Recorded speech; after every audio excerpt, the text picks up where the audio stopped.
Pessoal, eu vou entrar num vespeiro, mas precisamos entrar, porque a gente tem que ser intelectualmente honesto. O debate público brasileiro foi interditado no fim de semana por conta de um artigo do professor Risério na Folha de São Paulo, em que ele aborda o racismo negro contra outras etnias.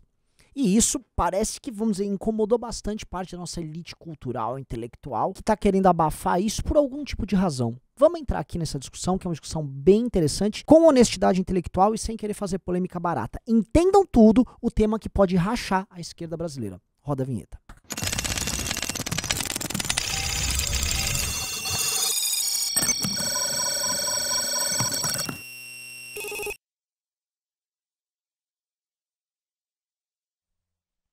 Meus amigos, antes de continuar, peço para você, por favor, fazer a nossa trinca. Dá o like no vídeo, que o vídeo merece, um vídeo bom. Se inscreve no canal e clica no sininho. Gosta do nosso trabalho? Vem conosco. Vambora, vem pro meu Telegram trocar uma ideia. t.me/RenanSantosMBR. E lá você fala, Renan, discordei de você, porque eu sei que o tema é polêmico. Então vem pro meu Telegram e aguardo você lá. Então vamos lá. Primeiro, contextualizando o que houve. O Risério, que é um professor, se não me engano, da Bahia, tradicional de esquerda, petista, próximo ao Gilberto Gil. Sempre foi um cara mais a ala PT, não pertence ao universo da esquerda identitária. Ele foi e ele entregou um artigo para a Folha de São Paulo, que publicou, tratando de um ponto que, vamos dizer assim, é um calo que ninguém gosta de mostrar. Ele traz provas, exemplos, casos e a tese de que há sim racismo de negros contra outras etnias, e ele não cita só brancos, ele cita coreanos, ele cita judeus. Ele mostra um certo vínculo entre o movimento negro americano e movimentos antissemitas islâmicos. Ele coloca isso na mesa ali. E ao fazer isso, presta atenção, ele gerou uma rebordosa.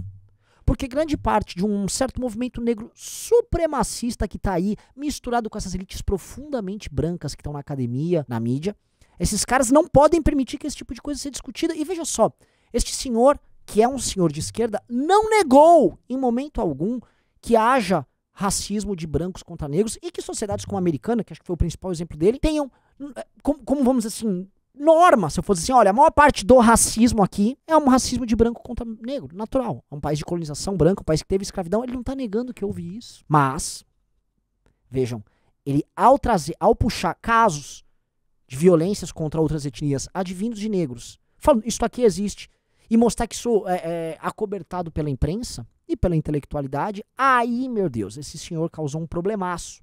Porque ele passou a ser cancelado. E a maior parte das pessoas no Twitter que foram cancelar ele ou não leram o texto ou estão gerando um espantalho. Que estão falando assim, então quer dizer que agora um branco vai ser parado por um policial? E quer dizer que agora branco entra numa loja e sofre preconceito? E existe racismo reverso? Ou seja, estão pintando um espantalho que o cara não trata disso uma vez sequer no texto dele. Ele não fala, ele só está trazendo casos que demonstram que esse discurso identitário de hoje é um discurso também que promove violência e acoberta a violência. Os exemplos que ele traz no texto de violências contra coreanos, contra brancos e tal, especialmente, volto a repetir, nos Estados Unidos, são óbvios. O que aconteceu com o Black Lives Matter nos Estados Unidos, com essas manifestações que rolaram em 2020, eram muito óbvias. Houve violência contra brancos, sim, tem vídeos e mais vídeos no YouTube, é só procurar. E isso era acobertado e é justificado. Olha, porque como o oprimido, ele tá exercendo sua violência, é uma violência libertadora. Você entendeu? Os caras começam a operar isso. E isso, meu querido amigo, isso causou um problemaralho, tá bom? Eu vou entrar agora no detalhe, vambora. Como eu citei no começo do texto, não se iludam, o monstro do identitarismo, ele vai devorando todo mundo, inclusive a própria esquerda. E a esquerda tradicional, que está num conflito, está perdendo postos importantes que eles ocupam, seja na academia, partidos políticos, mídia, imprensa, para uma esquerda identitária que obriga outros a se adaptarem, nessa briga esses caras vêm perdendo espaço. E o cancelamento que vem acontecendo com esse senhor, que apontou algo óbvio aqui, e eu vou abordar isso mais lá na frente, é sintomático desse processo. Veja, o Risério está sendo tratado como um racista, cujo texto e cuja, vamos dizer, expressão ali que ele colocou, não pode nem sequer ser discutida. Estão cancelando ele igual um bolsonarista cancela alguém que não defende o Bolsonaro dentro da direita. É a mesma coisa. Isso foi quem levantou esse insight não fui eu, mas foi o autor e filósofo Martim Vasques. Ele abordou isso no Twitter dele, aliás, sigam o Martim, tá? Qual é? Então, quer dizer, estão usando as mesmas práticas bolsonaristas. Tem uma intelectual de esquerda ali, a Lilia Moritz Schwartz, veja, ela tá falando praticamente igual o Carluxo. Ela cita que é um absurdo haver um artigo desse senhor ali na na Folha de São Paulo e termina chamando a Folha de São Paulo de falha de São Paulo. E aí ela discorre lá, jogando vários argumentos que não tem nada a ver com o texto dele. Me parece assim, é como se ele tivesse cometido ali uma heresia. Olha, você não pode apontar esse problema. Esse problema, ele tem que ser acobertado. Esse problema existe. Nem digo que é o maior dos nossos problemas, a gente vive num mundo tão maluco, mas esse problema existe. Esse problema tá dado, esse problema tá aí, né? Não pode falar? Por que esses caras têm que acobertar? E é muito interessante que, por exemplo, esse senhor já está sendo tratado como um racista, né? E como funcionam esses caras? Esses caras sob o dogma, que eles tratam como dogma, que é a interpretação histórica das relações de poder que nós temos do racismo estrutural, que alguns deles, presta bem atenção nesse tweet, chamam de ciência, ou seja, se tornou ciência. Através desse dogma, eles têm a discricionalidade para estabelecer o que pode ser discutido e o que é racismo ou o que não é racismo. Então, por exemplo, se você vai contratar uma pessoa, e se você não contratar uma pessoa negra, você está expressando um racismo que está escondido dentro de você, dentro das suas estruturas de pensamento. Você é um racista.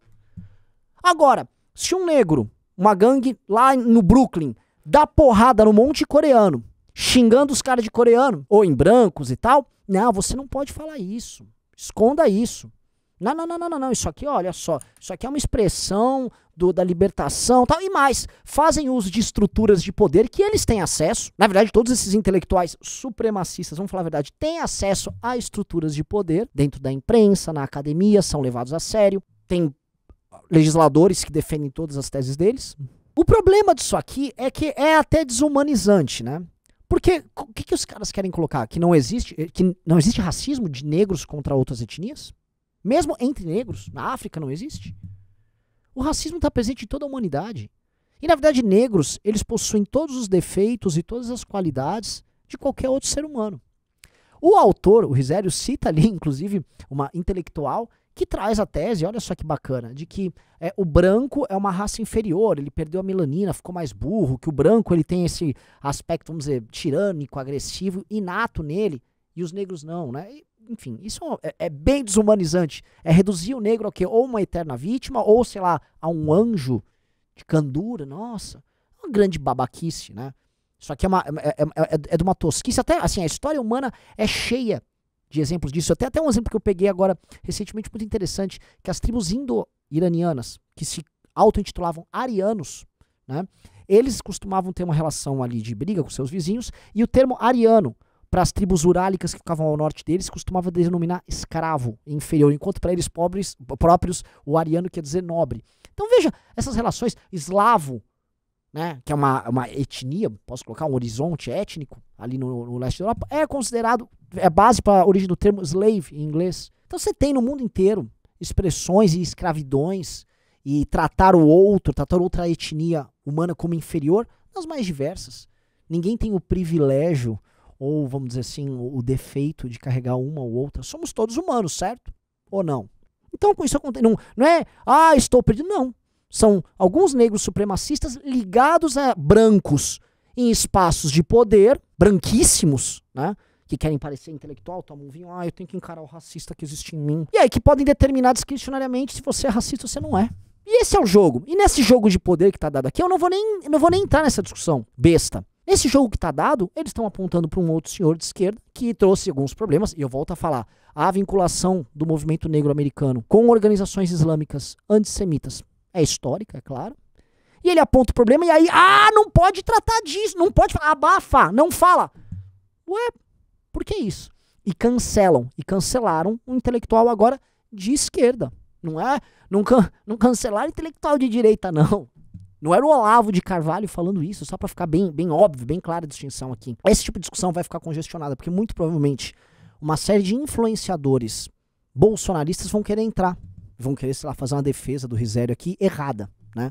Mas o fato é, há um autoritarismo que é parte dessa esquerda pós-moderna, que é parte, em grande medida, da esquerda identitária, que congestiona o debate público e que quer controlar as consciências das pessoas, impedindo a gente tratar o racismo real que existe de brancos contra negros, e que, vamos dizer, é a grande parte desse racismo, a vasta maioria do que acontece especialmente no Ocidente, mas que, ao impedir que esse tipo de discussão aconteça, demonstram que são autoritários iguais e, se tivessem acesso a todas as estruturas de poder, fariam o que eles querem, que é demolir a própria estrutura da democracia liberal para impor suas visões muito particulares e também supremacistas de mundo. Ou seja, assim como eu não quero viver no mundo da Ku Klux Klan ou de um supremacista branco, eu jamais vou querer viver no mundo dessa intelectualidade que cancela alguém por querer falar o óbvio num jornal. Tá bom, pessoal? Espero que tenham gostado. Beijos e abraços para todos vocês.